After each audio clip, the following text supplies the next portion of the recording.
Welcome, welcome, welcome to the pod. You're listening to What's the Reality with me, Kashay Roberts, and what is going on?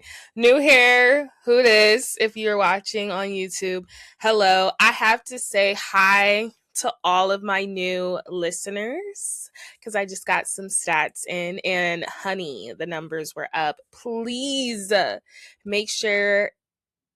Oh my gosh, I just lost my train of thought. Welcome if you are new, but please make sure you guys are leaving a rating and a comment. I haven't had a comment in like over a year. And yeah, let's normalize ratings and comments. Sincerely. Please. Thanks.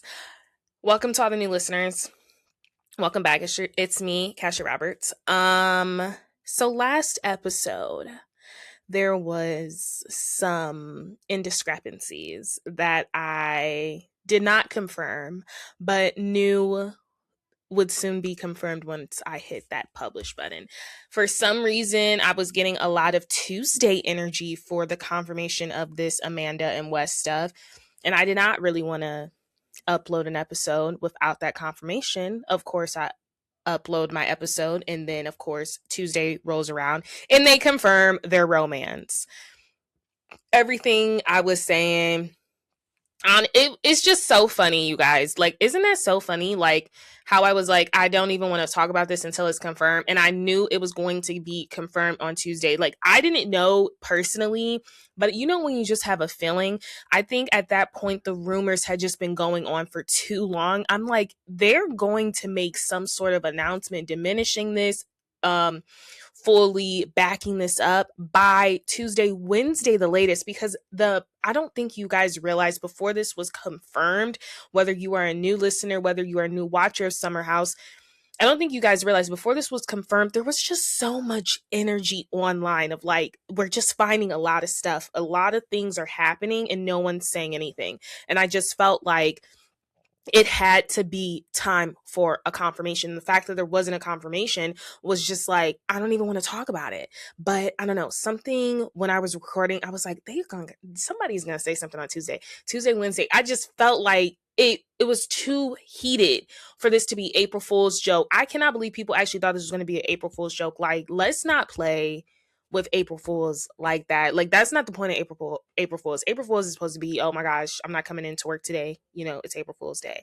Oh my gosh, senior ditch day. You know what I mean? We're not playing with people's livelihoods on April Fool's Day for a storyline, okay? And for ratings at that. It was a lot going on. The tensions was high. So, of course, I knew something was going to break on Tuesday. Of course, it did break. And if you listen to Toxic Tuesday, I was at that point where I was like, I'm going to wait until something's confirmed. Obviously, something's confirmed. I know you guys guys, we had 2 episodes of Rhode Island to talk about today. And I'm talking about it because it was that good. We're talking about Atlanta premiere. I would love to spend a full hour on the confirmed romance between Amanda and Wes and Scamanda, Westgate, the love triangle, the heartbreaking of Sierra Miller's heart, the betrayal, right? I would love to spend an hour, and I think I am. I did talk about in my Toxic Tuesday episode last week how if things happen a certain way, we will be spending an hour long. That is not today for Toxic Tuesday. That will be Friday's episode, What's the Reality on What the Reality. We are dropping a Scamanda. Why didn't we do Westgate? We're doing Scamanda, but the title may look along the lines of What's the Reality on the Summer House Love Triangle or something on Sierra West Amanda Gate. It might look something along the lines of that, something more searchable for the folks, because the people are searching for as much information as they can find on this stuff. I'm going to gather up all of my evidence I have collected throughout the last couple of weeks and the confirmations. We're going to go through all of that. We're going to break down Amanda's arrival on Summer House. We're going to break down Sierra's introduction into the group. We're going to break down West's introduction into the group and why this is such a betrayal on the behalf of Amanda more so than it is Wes. You know what? I dislike men. But this is more of a strong betrayal on Amanda. We're going to talk about the statements. We're going to talk about the cast reactions, and we are going to talk about it all. I'm not going to put a numerical value on the episode because I don't know if there's going to be a part two. And I mean, a part two once that reunion drops. A part two may be coming when I say like in September, like when we have watched the reunion and we get more confirmed stuff. So I'm not going to put as a part one or anything, but just know there's a possibility there will be a part two, or maybe this will all just wrap up everything. I just feel like so much information is still coming out. And like I said, I would love to spend so much more time besides reading off statements and stuff. So I want to do a full deep dive. I want to answer all of you guys' questions. Oh my gosh, I just kind of like not lost hearing in my ear, but like it's like a ringing in my ear.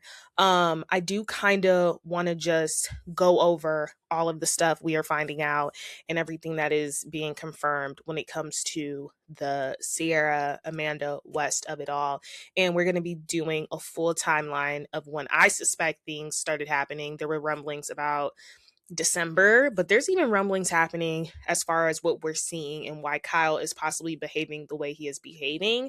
And then we're also just going to talk about race. This is going to be a very deep dive conversation. I've already been like gathering my notes for it, and it's going to be like just a very not open conversation, but it's going to be a very free-flowing one. Like normally for my what's the realities, I have like XYZ, I'm talking about this, I'm talking about that, but I really do want to bring up some certain deep conversations about how the Black woman is often treated. And I think Sierra, not to gain off of this because we don't want to do that, but I'm just saying I think Sierra is the perfect example of the Black woman being undervalued and underloved, if you will. I gotta find a better word for that. So yes, though the confirmations is true. Listen to my previous Toxic Tuesday if you wanted some more of the speculations. I gotta go back and listen to it so I remember everything I was saying. But this Friday, stay tuned for a What's the Reality on What the Reality, which I will be talking about it in full term. All of the headlines. We're going to talk about Dumoy. We're going to talk about Lindsay. We're going to talk about Paige DeSorbo and Hannah Berner.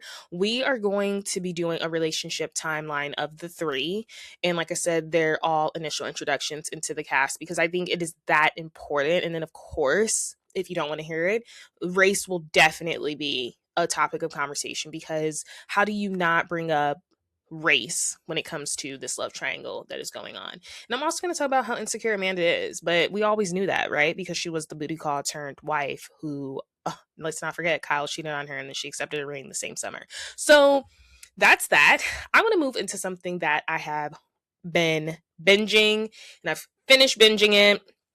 Shout out, before I get into that, shout out to Liz Tomford, one of my favorite authors. I just finished In Her Own League. I believe that's the name of the book. This is her last book in the Windy City series. You know, we wrapped that up nice and tight. This was Emmett, aka Monty and Reese love story. I don't know if you guys have read the Windy City series. If you're interested in it at all, it's a 10 out of 10 I would recommend series. It is a sports romance series based in Chicago. And yeah, we just wrapped up the series and I just read it. I think it took me 4 days maybe to read this book. It was like 400 pages. It was beautiful, everything I needed. Such a good book. I'm a Kindle girl now. And yeah, it was a really good book. So if you guys need any new book recommendations, I will keep saying Windy City series. Kennedy Ryan, she has a Hoop series. I just finished reading Real, which is like this Hollywood Renaissance book. She's coming out with her second one in May, which I'm super excited about. A part of that series. And I'm about to start this series, Tempted by Danger. I do love a good romance novel. It's a couple of books I have saved that I'm excited to save. I stay on Book Talk, but I just wanted to shout out Liz Tomford because she did that justice. I'm super excited for her next novel. She's starting a new series. It's going to be based in Northern California, still sports romance, and her next book is going to be called Cardinal Rule. And we're moving on to a new friend group. So I do love a good author that gives me a good, full friend group with romances and messiness. But that was an amazing book that I just read. Now I want to talk about what I'm binging, which was Tell Me Lies. Tell Me Lies was honestly, I would rate it. I've not read. I've watched a lot of drama, you know. I wouldn't say it is on a Gossip Girl level or, you know, even Vampire Diaries level, but it was something good to watch. It only has 3 seasons. I'm sure you guys have all heard about Tell Me Lies. Everybody was talking about it on social media earlier this year when the 3rd season had came out. It was its final season. So I was like, you know what? I like to watch series when all the seasons are out and then I can just binge it. So I was able to binge it and it was actually really good. It was cool. I think Lucy is dumb AF for her decision to actually get in the car with Steven. And I just knew Steven was going to leave her at the gas station. So I feel so vindicated that he did choose to do that. Because I'm like, it was just giving, I'm about to ditch you. I'm about to screw you over one last time. I thought the finale really wrapped up everything good. I know some people were saying like they felt like the finale left out a lot. I was still interested in knowing more about like Diana and Pippa, like how they reconnected because last we had known, you know, Diana clearly was going to Stanford. She's going to be away from Pippa because she just couldn't be in the same room as Steven. And you can't blame her. I mean, as soon as she pissed Steven off, he sent nudes to her dad, which I'm really shocked he didn't send it to like the Yale advisory board. But I'm just saying, like, I actually love how I know for a fact it was Wrigley that was the one that told Yale about his indiscretions of, you know, online harassment and pornography or like deciphering pornography and stuff and like spreading it. I'm so glad he did that. Like he knew it. Wrigley ended up really being like more than just a joke. At first he was just like, oh my gosh, like the kid, like the friendly like jokester, but you know, he had some real stuff happen to him. And I actually was here for him and Bree. I'm upset that they never did anything with that. But all in all, I think the series was good. And to be honest, people are like Bree's worse than Lucy. She's not, because I can't say I wouldn't do the same if that was me. But I found out my friend slept with my ex and she made this fake video. I think life just needed to hit Lucy. So her getting expelled, I think, was the best thing. She had completely lost it by the end of the series. She was seeing things, she was doing things, she like just things totally out of the normal. She completely lost it. She did not need to continue college there. And I was weak as the dean is telling her, like, are you understanding what I'm saying? Like, you are getting kicked out. And she was like, yes, I think it'll be well and good for me to go home. And, you know, I'm going to be part of the writing program abroad next semester. So I think this will be good for me. She was like, girl, you are not a student here. I don't think you're understanding. And she was like, Lucy looked crazy by the end of it. I don't understand why she didn't just come clean to Bree at the end of the day about what she had done. It would be a lot better than lying about sexual assault and having this video of Steven recorded. Like having him in possession of this recorded video of you saying you lied for attention and not your real reason. All because you didn't want to tell Bree the truth. When it's like, you honestly should have, she should have just, she honestly should have just kept it a bug to start. So the fact that I felt by the season 3, I was so annoyed because I was just like, for this to be the hill you die on, you get expelled on, when it's like, you could have just told her the truth about sleeping with Evan. Like, y'all is all a messed up group. And it's crazy because out of all of them, Pippa and Wrigley are the least effed up. But Tell Me Lies, I watched that. I am watching Below Deck, Down Under. I am now caught up all on that. And you know what? I do love me a good Captain Jason. However, I think he should have fired Alicia as soon as she said she couldn't work with Ben anymore because she was there as a sous chef. She should have got professional training. I think they baby Alicia too much. I don't like how they're using Mike as a scapegoat for everything just because he has some wit about him and charisma. I don't like how they're scapegoating him for all of the troubles that they're having when it comes to being on deck or in interior. And I think shame on Captain Jason. He should have just took that L with Alicia. I think because the lines are blurred between business and personal. Like, he actually likes Alicia, like they're friends outside of this. He said he's met her sister or whatever. I feel like he couldn't let her go when it's like Ellie coming on, and this is her redemption season. And honestly, unpopular opinion, but I genuinely do like Ellie, and I liked her on her season with, who was she working under? Aisha, I think, or something. I can't remember who her stew was before. Not Aisha. I think it was someone else, but she, I think, was on Below Deck Med before. And I liked her beforehand. I think she held her own, and I think she held her own to Ben. Obviously, she blew up. And the thing is, I've been a Ben lover since he's first started on Below Deck, but he was in no position to be going on Below Deck at all, especially the fact that he had just found out his soon to be missus literally cheated on. Oh, as soon he found out his soon to be missus cheated on him with his friend, and that's why their wedding was canceled. He was supposed to get married. So you're not getting married, and now you're showing up on this boat, bitter AF, not in no position to be managing anyone, not in a position to honestly be cooking. You can just tell he wasn't the sharp Ben he normally is. And so now you met your match, Ellie, and she's giving you a piece of her mind instead of Alicia, who's like crying in the corner. But I think Jason should have honestly just fired Alicia, and Ellie should have came on as a part of the interior team, because you're kind of setting her up to fail. I'm not here to cook, but I'm going to learn. And it's like she's kind of in a lose-lose situation. I'm not here to cook, but she's already doing better than Alicia. And and the thing is with Ben is like, I understand with Ben, the pet names thing, her issue, because it's honestly very inappropriate for your superior to be always ending sentences honey, like bun bun, and all this stuff. But the thing is, it's definitely a culture difference, because even Ben calls everyone that, but it's difficult when you're managing someone. And I think Ellie had got to that point where she felt like used and abused by him. Like, he's over here constantly staying in the guest headquarters because he needs to relax. He's getting his robe on, his nice wine, his expensive wine, his $600 wine, and having a bath in the freaking guest quarters while she's cleaning up the kitchen. And it's like, you're over here calling me honey.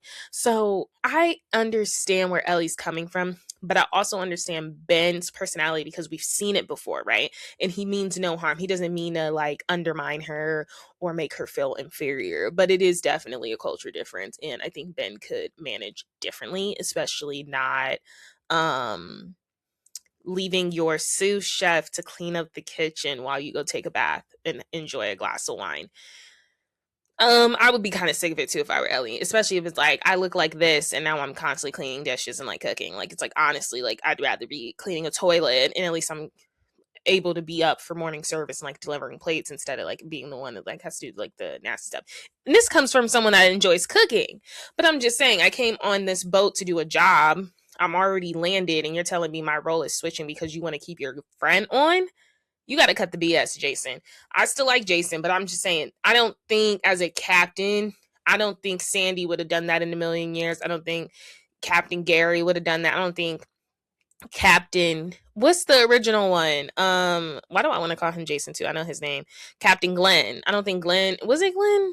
OG captain. I don't think he would have done that in a million years. No matter the relationship, I think he would have been like, well, I'm sorry, you're going to have to go, because I got someone coming in here that's specifically trained for interior, and I'm going to have to get someone that's better suited for a sous chef. But Alicia's reasoning, like, oh my gosh, like my mom told me I would never be a chef.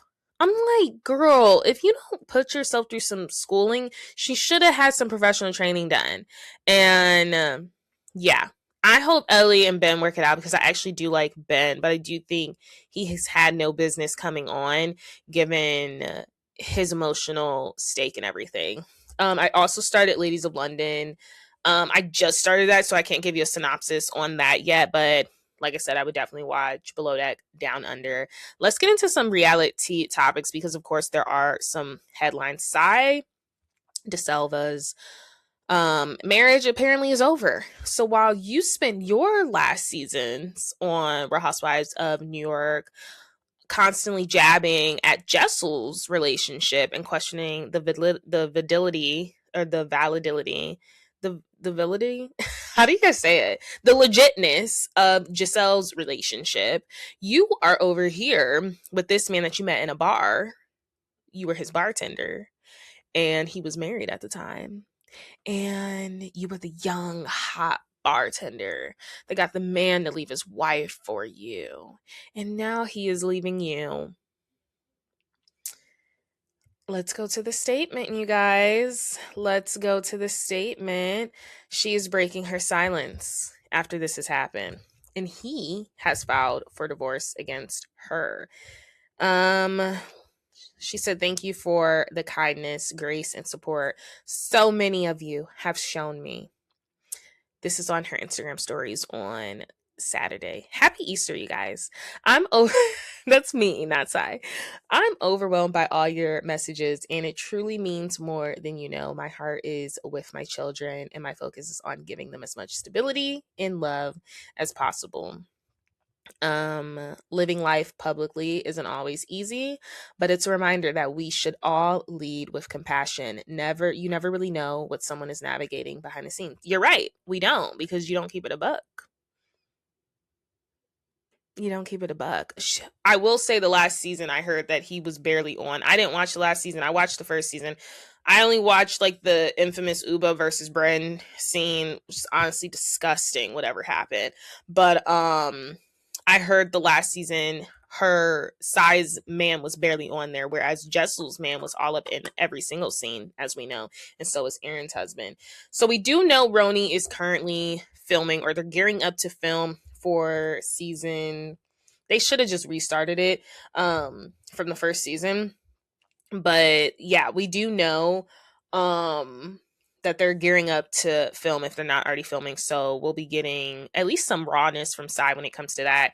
As far as we know, this has been, I don't know if it's been an amicable split, but it looks like there won't be any issues with custody. I think they're both going to be doing joint custody. Hopefully there's no money issues.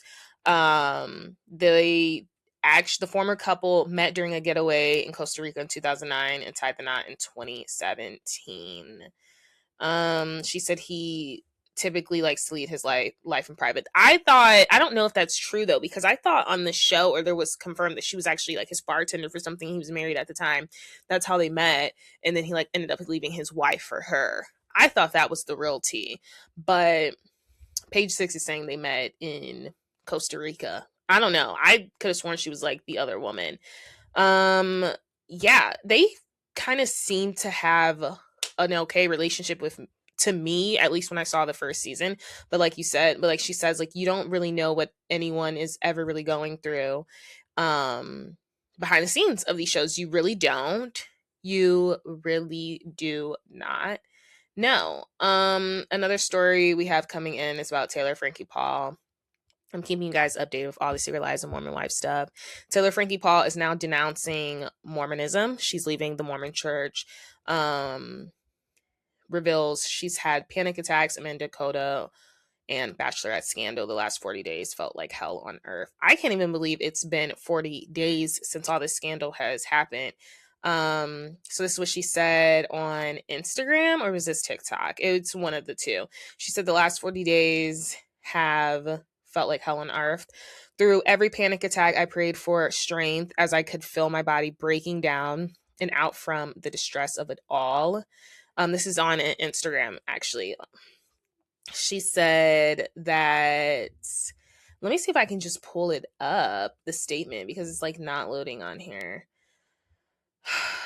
Let me see if I can get the full statement, you guys, because we love variety. They're going to add their editorial spin, but we just want a good old statement of what is going on. So let's go to the People magazine. So she did share this on Easter Sunday.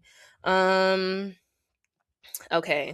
It was so basically a video of her talking, and she had the Bible scripture. She said, "He has risen and he is real. I got chills today when I realized it's been 40 days exactly today in this frantic state." She said, "You're going to make it through." So then on the video was a screenshot. "You're going to make it through," along with a photo of a handwritten note that said, "I trust in God, my Savior, the one who will never fail." So there were several Bible verses. And now we have the statement. So she says, through every panic attack, I prayed for strength as I could feel my body breaking down and out of the distress of it all. And he sent just that in various ways, along with so many undeniable signs saying, I am with you, which I can't wait to share. That part I've prayed since I was young and never strayed away, because I believe he wants us to ask for help, especially during our lowest points. However, instead of just asking, I switched over to thanking him at the end of each day, no matter how I felt. And also in this video, she said that she is leaving the Mormon church. Yeah, she said she's leaving the Mormon church. I'm trying to get that from the video. I mean, I guess I could play it, but I don't know. I'm trying to see. Let me see what this Los Angeles Times article is saying, because she has said something else other than that. She said, born and raised Mormon, LDS, and I'll always have love and respect towards it. I'll even continue to go with my family at times. With that being said, it's time to detach myself from it. Yeah, so she's detaching herself from it. She said, I strongly believe in Christ, God, the Bible, the divine. I believe we are loved, whether we are praying, a church building, or from a bathroom floor at home. That has always been my stance as well. Yeah, that's always been my stance as well. So I agree with her there. And yeah, she is denouncing that. We also know that Dakota's storyline on Vanderpump Villa upcoming season will be cut because of all the DV stuff. So not only did he screw Taylor, he was so quick to screw her, he screwed himself. So now his stuff will be completely edited out. Update, Vanderpump Villa might be the show to watch because they're not doing people we don't know anymore. Speaking of, I'm seeing Below Deck Down Under has adapted kind of the same format of Vanderpump Villa, which I'm not upset about because it's still giving very much real, which is what I have an issue with Vanderpump Villa not giving. It's never giving real. But they've adapted sort of the story of, like, you know, you have a rate card at the end of your trip. And then also we're seeing what these guests do. The cameras are following them before the trip even coming on. So I do like that. But Vanderpump Villa apparently is only going to be doing like celebrity trips or like people in the public eye, but it's not going to be like these insanely famous people, but it's going to be just like people from reality shows. So it's going to be like reality shows, content creators. It's going to be strictly those people vacationing. I think Lisa Vanderpump is really smart from that. Good thing we don't see Hulu's ratings. I know for a fact we don't see Hulu ratings, because if we did, there would be no reason for the Kardashians to still be on. But because I know their ratings are so low, you guys, like, honestly, who's watching that? But I knew Vanderpump Villa ratings were also slow, and I'm like, how is she constantly getting renewed? Like, Hulu do not cancel the shows. They did cancel that one show that I liked. It was like a Kardashians, but it was based on these other sisters, and I cannot remember the name of it. It was really good. I also hear Love Thy Nader. It's really good. But there was another show, and these women, they were like Arabic or something. It was a bunch of sisters or whatever, and they never renewed that. But yeah, Vanderpump Villa is doing that. We have some other reality topics. This is honestly my last one, and then we're gonna get into Rhode Island and Atlanta premieres. I did not watch The Valley yet. There's been so much going on, and I think I'm gonna wait for The Valley to be a couple episodes out before I speak about it. And that's why I'm starting Ladies of London now. So I'll be probably speaking about Ladies of London, just like synopsis as the show, as my pod goes on. But we got to talk about Kim Zolciak before we get into Rhode Island and Atlanta. Kim Zolciak has apparently lost custody of her youngest children to Kroy. I don't know. So apparently she has to attend some counseling sessions. I don't know what these counseling sessions are for, though. Let's look at this Bravo TV article. So apparently she just shared an update on her Instagram story over the weekend where she broke down her custody agreement with Kroy. She said, I signed a temporary order at the end of January. So she signed this willingly. That order clearly states that both the mother and father are to participate in 2 counseling sessions per month for 2 months, followed by 1 session per month thereafter. But work obligations in February and March made it, quote unquote, impossible to attend the required counseling sessions. Although Kim revealed that she had sons Cash and KJ Biermann with her for some time. Kroy currently has the children for spring break, which is his designated parenting time under the existing agreement. She continued, I am scheduled to resume my parenting time with when the children return on Friday. My counseling sessions are scheduled and will be completed next week. For the avoidance of any doubt, I have not lost custody of my children, nor has there been any modification to the custody arrangement outside of the agreed upon temporary order. Okay, so that's what Kim said. Apparently, the story that was out there was that she had lost custody. That's what I had just said. Obviously, this is why we do our research and we are journalists, because I just read the statement and now she's saying that she has not lost custody. The fact of the matter is, just with work and everything, schedules have changed. She is getting her children back this upcoming Friday to watch them, and he only had them because of the spring break. The narrative that was being spun was that she wasn't going to be able to see her children until after spring break time, I'm assuming. And so now she's just saying, no, like, I'm going to be with my children. It's just that he has them during spring break right now. So that was the update with that. I also wanted to really quickly talk about, while I was talking about Secret Lives of Mormon Wives, Jesse Draper and Marciano. I don't know if they're back together. I literally cannot give two F's if they're back together or not. I just hope Jesse stays single. If she's not making out with Chase, go make out with someone else from Utah. Don't let it be Layla's ex. The girls seem to be fine with her again, because I was just on her page on TikTok and she was making a meal for the kids. She's back in her house, it looks like. And she was just making, dinner for the kids, and it looks like Michaela was in her comment section. I think the girls are fine with her again. Maybe not Miranda, who had just TikTok, but Lisa Barlow. I don't know if you guys saw, iconic, but she does not need to be dating, period. So I hope she is not dating Marciano. And yeah, I'm excited to talk about Rhode Island, if I'm being completely honest. The Real Housewives of Atlanta season premiere. I'm not season finale. It just started. The season premiere was okay. K Michelle, I did enjoy it, but if I'm being completely honest, I'm more excited to talk about Rhode Island, which is what we are about to talk about. So let's introduce the ladies. Rhode Island had an episode come out last Thursday, and then they also followed up with an episode following after Real Housewives of Atlanta. So we got the ladies and we were introduced to another housewife. We have yet gotten any taglines, which is okay. Some people are upset about that, but I'm just like, who cares? Like, we'll get the taglines eventually. So obviously we're introduced to Alicia first. Alicia she knows everybody. She does know everyone. Her and then we meet Liz not through Alicia, but like, I'm just saying, like, they go way back. Liz and Alicia, they look like they could be like distant relatives. Liz, however, looks like she could be Dolores's sister, the way they look exactly like. We do learn that Dolores did give her surgeon's number. So that is why she looks exactly like Dolores, apparently. Who else do we have? There's so many women. And the thing is, I actually can tell them all apart. We have Joellen, who seems to be not the HBIC. I don't know if I would say she's the HBIC, but I will say she is a common denominator of a lot of stuff. She is hard to ignore her. She's definitely has star power.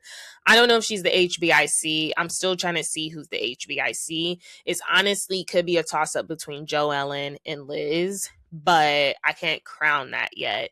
Then we have Kelsey, who I think is honestly the MVP, because they love talking about Kelsey. I think Kelsey is gorgeous.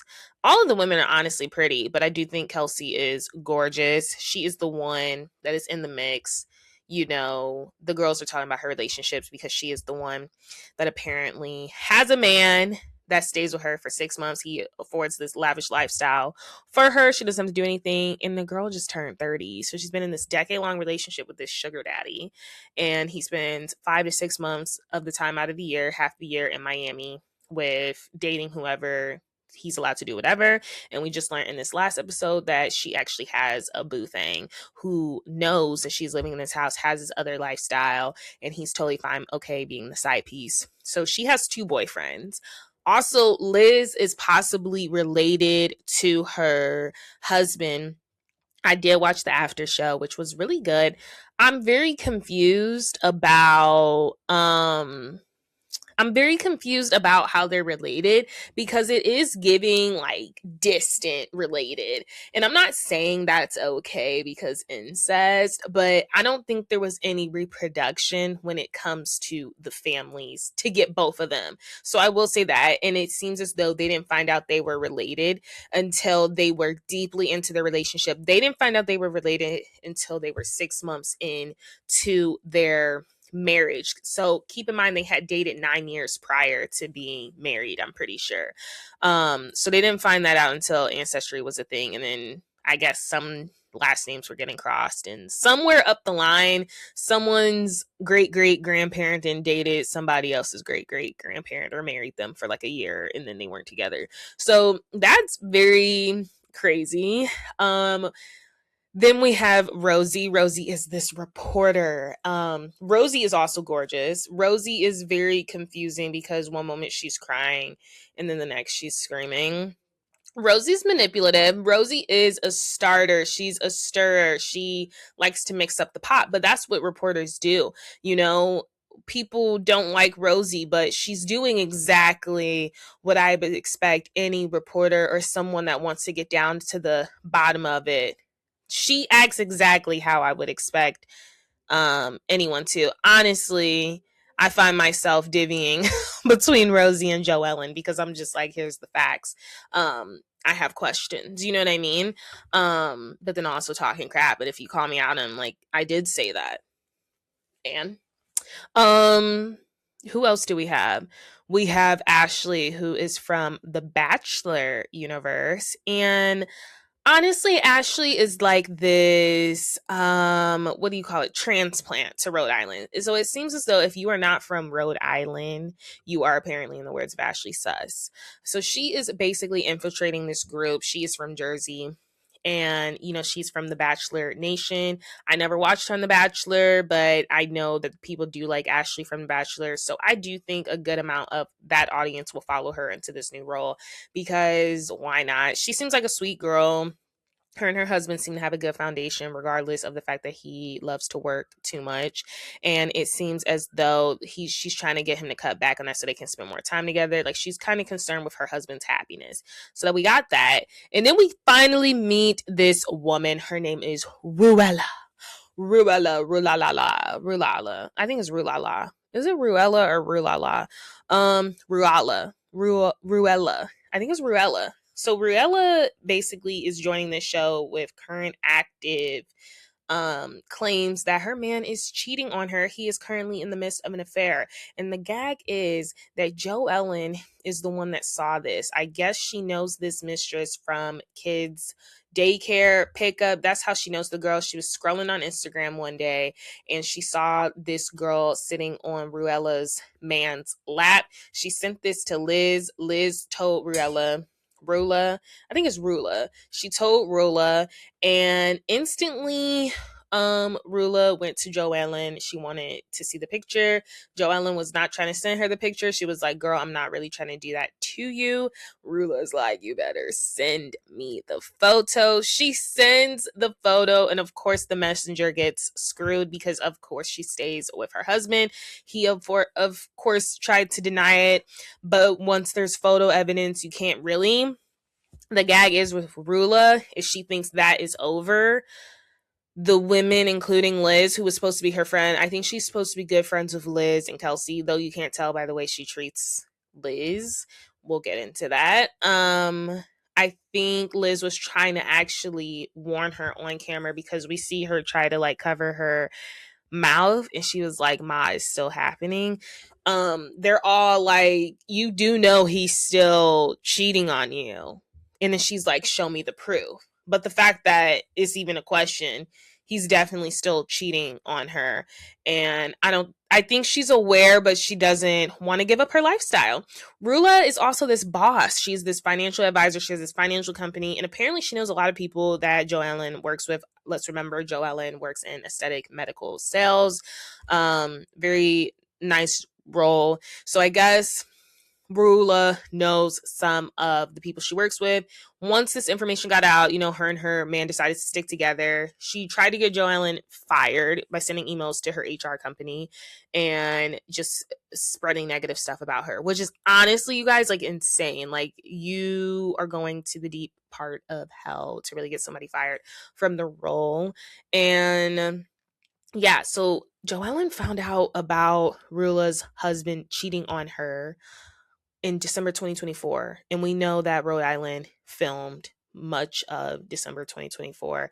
I think at the end of 2024, mostly 2025, they had filmed, I think, quite a while ago, right? So yeah, that is that situation. Now I want to get back to Rula joining by the second episode, which honestly was needed. It's a very much needed puzzle piece, and we're going to talk about some other storylines before we move on to Real Housewives of Atlanta, because of course we got to talk about Atlanta. Rula and Liz, they might be having a mother off, and that's why I said I don't know who's the HBIC, because it's giving for real Rula could be the HBIC as well. Who is in charge though, right? Who is the HBIC of Rhode Island? It could be Liz or Rula. It really could. Rula and Liz are supposed to be friends, but as Liz is delivering this information to her, Rula is throwing a shot that, hey, you don't, it's different why I stayed with him, because we have children we've produced. And she kept saying that to Liz. We all know Liz does not have children, but we know that her husband, Jerry, does have 3 daughters. One of the daughters is pregnant. I think she's 25 and pregnant by her boyfriend. And we know that Liz really took on that stepmother role pretty early on in the relationship with Jerry and the girls, and he was very open about that, and I guess their mom is not really around. So Rula kept saying that, like, it's different when you produce children, and we kind of see Liz BS detector go off.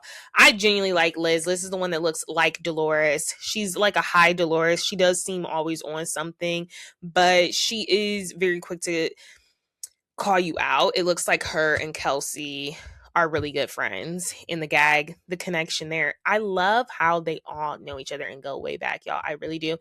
Despite Ashley, which Ashley offers honestly a fresh perspective into the group, because we are getting to know the group just as much as Ashley is. So Ashley's trying to get to know these dynamics and everything, and like, who do I befriend? And I think Ashley offers something very raw and real, because she's like, it's hard to make friends in your 30s, and it's like, I'm like in this hometown, especially, right?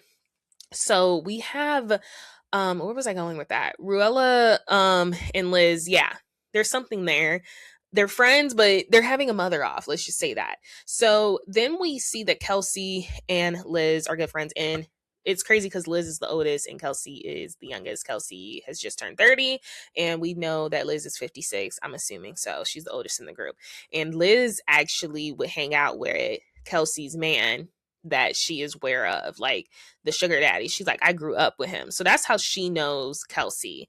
We see Kelsey and Rosie, they're having a niece off because they're around the same age. I think Rosie's definitely older than her. They kind of they don't look similar to me, but they're both like young, like, one of them's the reporter, the other one is living in this mega mansion. And then we have Ashley. So we got like the nieces versus like the aunts, honestly, in this group. There's like 3 younger ones, and then there's like 3, okay, older, and then we got Joellen's kind of in the middle. But Rosie and Kelsey, that's going to be the storyline to look out after, because Rosie is not letting stuff go. She's a reporter. So she's remembering the stories Kelsey's saying, whether Kelsey's lying or not. There's been rumors that Kelsey's an escort. She's cleared that up. She's not an escort. She's never been an escort. I love that this is like what's going on in Rhode Island.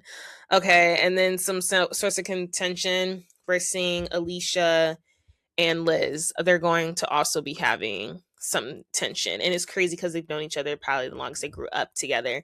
But Alicia decided to bring up the rumors that Liz was possibly having an affair on her husband with their best friend. They have a best friend in common, Dino. And the thing is, Rula has also brought this up when she was trying to find something to poke Liz with, as Liz is trying to tell her this is what's really happening, this is what the people are talking about in regards to your marriage. And she was like, well, you had to accept him for stuff, and both of y'all indiscretion. So it looks like Liz has cheated on her man has cheated on him, and it looks like the rumors around Rhode Island is that she cheated on him with Dino, who is their friend, right? And she said that never happened, but there's a certain love she has for Dino. It was very weird, the response she gave. So it low-key is giving like, okay, I've cheated on my husband with Dino. I don't know. Another storyline. Alicia right now don't got no storyline besides looking at her friend's little side-eye. Another storyline we see forming outside of that is Joellen and who is Joellen? Joellen and no, I think Joellen and Rosie are fine, right? I think they're fine. I think Joellen is going to be in the mix with, she's not going to be good with a lot of people. So we also know that Joellen and Kelsey know each other. Guys, like, I honestly need a chart. So Joellen and Kelsey know each other. Kelsey knows Joellen from this tanning salon she used to work at. And I guess Joellen used to, that's why there's questions of her being a swinger or whatever. But Joellen apparently used to be sleeping with the tanning salon owner's husband and the wife. So Kelsey says Joellen's a little crazy. The next episode looks really good, but we already have so many conflicts going on. We have Liz's alleged affair with the good friend that Alicia, her friend, I wouldn't say they're close friends, because Alicia did say in her intro, she got the first opening scene, which I think does say a lot. I think if anything, Alicia's probably the glue. Like, I don't think anyone dislikes Alicia, but I do think Alicia, when you're liked by everyone, you're loyal to none, right? So I don't think she has loyalty, honestly, to anyone, and maybe that's what gets her in trouble, but they call her the flip-flopper. But she did say Liz scares me. So the fact that you would bring up Liz's alleged affair, there's some contention there. Joellen and Rosie seem to have something festering. We know Rula and Joellen don't get along. Kelsey and Rosie don't get along. And then, we know that Liz, I don't think Liz does not get along with anyone. I think that Liz may be the HBIC. I think she might be. Rhode Island was so good. People are saying it's giving OG New Jersey. And I think in a way you can. It's like that Italian type of vibe. I would even argue it's giving like Mob Wives type vibe, or just like, it was definitely giving that OG housewife energy that we've been missing. And if anything, I'm super excited for future franchises, because this just shows, take your time and it can be done. The last amazing franchise that launched that we had was Salt Lake City, and Salt Lake City has went on to be a success. I see nothing short of Rhode Island being a success. I want more cities. I want a Real Housewives of Chicago, which I had heard rumblings about. I want an Arizona. I want a Houston. I want a Boston. Let's open up more housewife franchises and let's just keep doing it. I do think we are long overdue for another Black franchise, or even just a very evenly mixed one. I'm upset I still can't watch Real Housewives of London on Peacock. I don't know when we'll be able to watch that.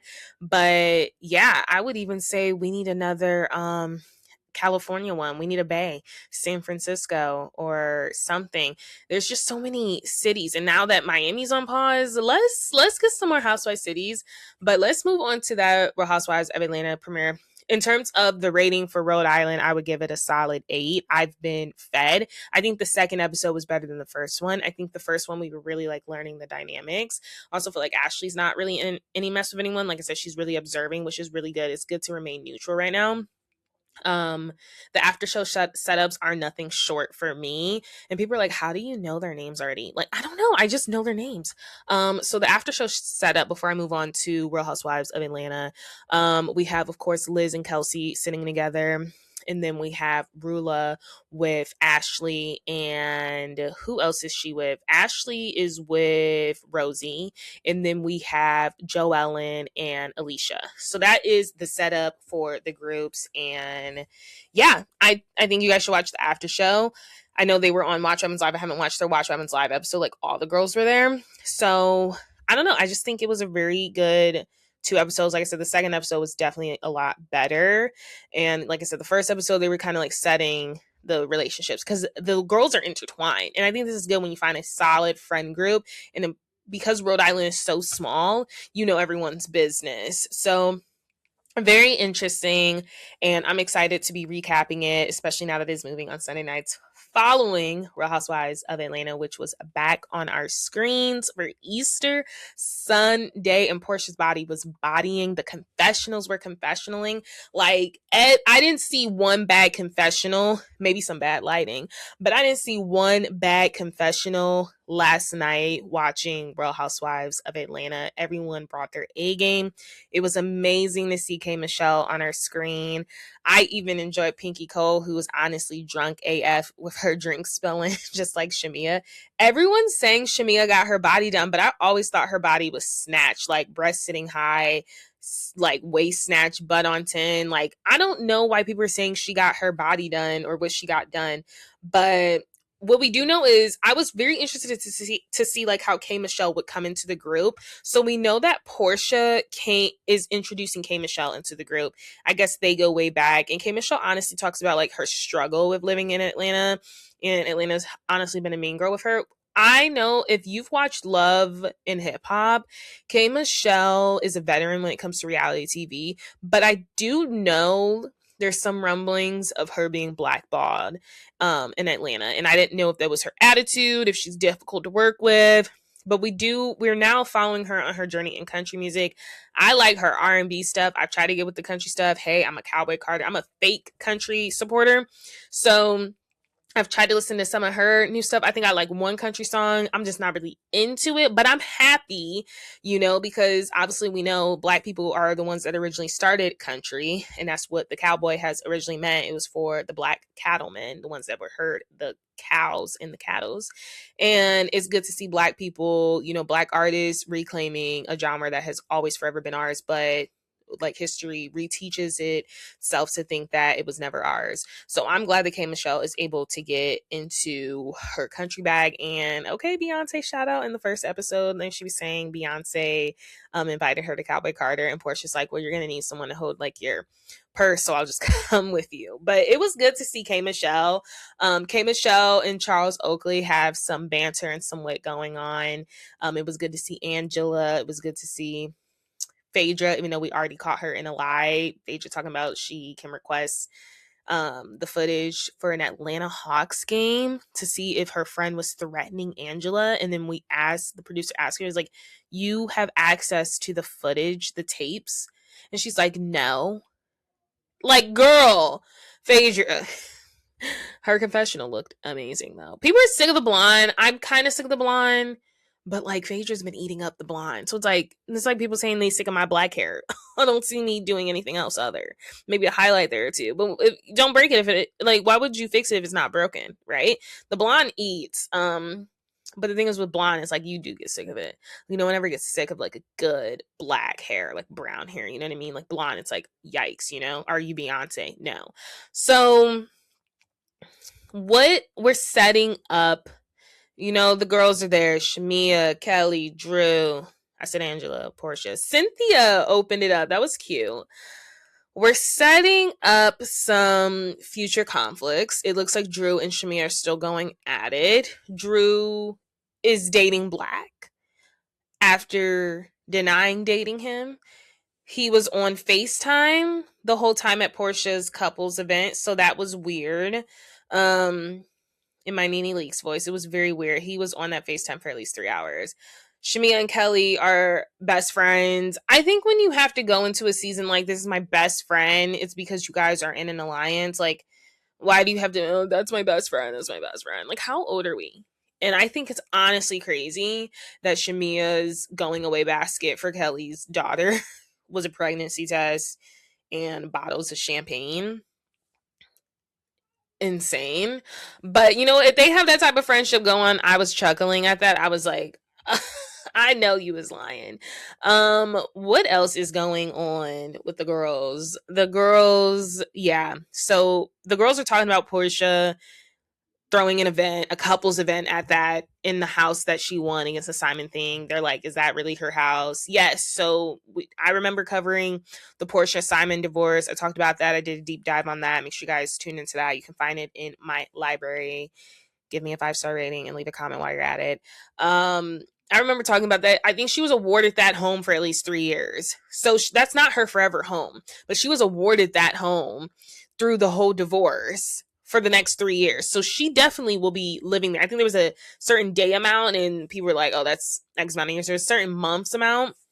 And we were like, oh, that's like 3 years. It's like 2 or 3 years. So she will be living in that home until her years is up. And it's like, wouldn't you? Right? They're saying the ghost of Simon's past is there.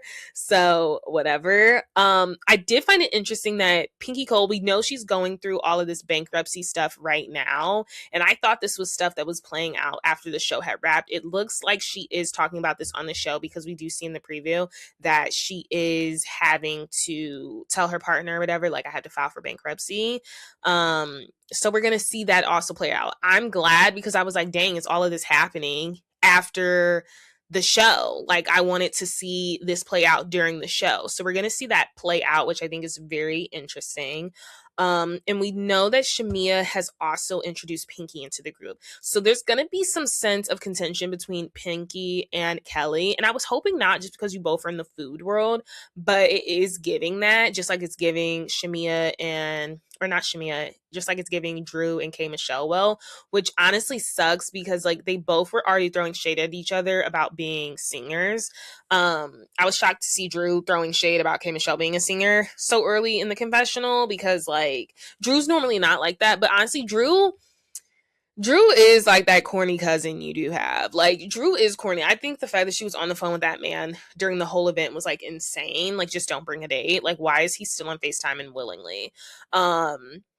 I think that we see that Phaedra and Angela are like getting along fine now. They've been doing a lot of PR together, so I think they're fine. I don't think Phaedra is going to really be in the mix this episode. If I'm being honest, she kind of like stepped in the background.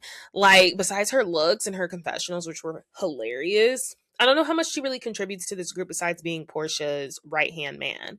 And that's someone that has genuinely enjoyed Phaedra in the past. In terms of Kelly and Pinky, I think this is interesting because Shamia and Kelly are like clearly best friends. You know, that's my best friend. That's my best friend.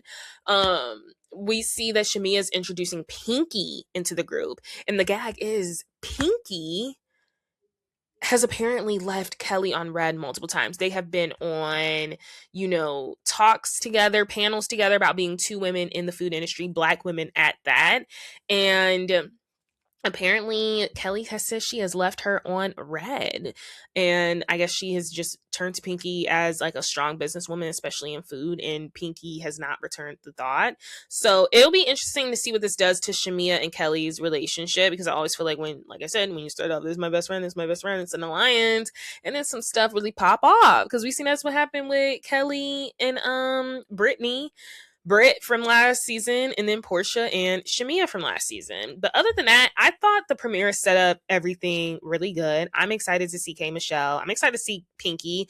Her and Shamia showed up to that party lit AF. They were spilling wine all on the floor. It is insane to me that Pinky and her husband look so different without their locks. Like, I didn't even know that was still her husband. I know, because she said baby daddy. She said she had met her baby daddy in Atlanta. And so when they showed him, I thought it was a different man than the man she was with, who is now her husband, obviously. But Pinky seemed like a good time. People already have their misjudgments. I'm not going to misjudge this show too early. It's only been the first episode. I think everyone delivered. I even think Kelly was funny. Kelly gets a lot of hate because of the stuff that turned ugly with Britt and the whole stylist thing. I mean, I thought some of her confessionals were good, but there was this one confessional with like the cheetah gloves that I did not like at all.